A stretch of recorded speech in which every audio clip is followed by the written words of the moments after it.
It's a massive blow to the player himself because, look, before he picked up this knee injury against AC Milan in the Champions League last month, Reece James was England's first choice right back.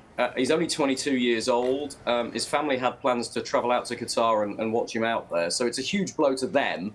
And I'm told he's absolutely devastated by the news because he'd been working so hard to get back fit.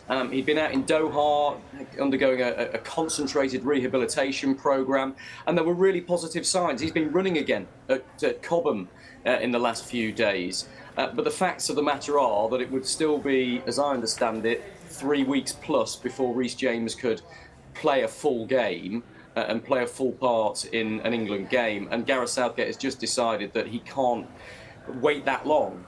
He can't take a player who isn't fully fit to the World Cup, especially because he's got injury concerns at right back elsewhere. Kyle Walker, we know, has not played since the 20th of October because of undergoing groin surgery.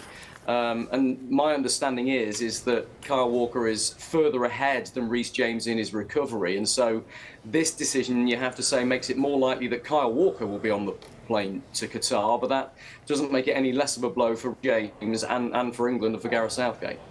Well, for Gareth Southgate, it was a position that we've already talked about so many different times when it comes to right back, how strong that position was. You mentioned Kyle Walker. Reece James is out. What other options does Gareth Southgate have to choose tomorrow when he announces his squad?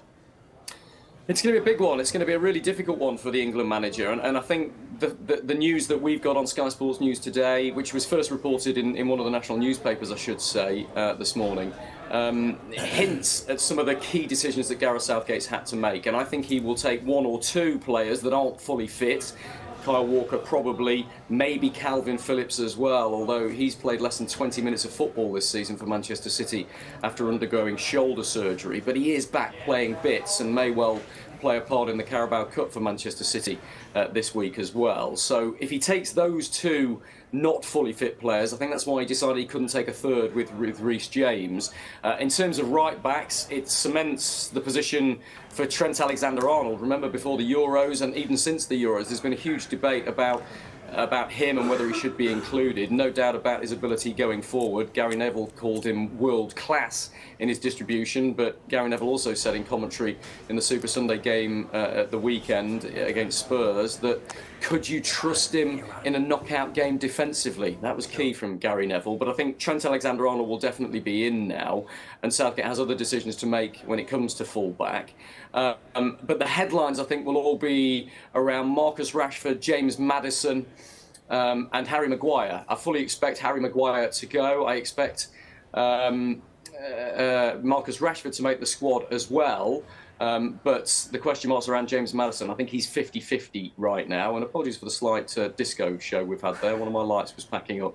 But tomorrow, 2 p.m. is when Gareth Southgate names that squad. And as ever, there'll be a lot of players waiting to hear the news about whether they're in or out. And a lot of England fans on tenterhooks because this really marks the start of the tournament for England. A big tournament for England, one where they have expectations to go into the latter stages.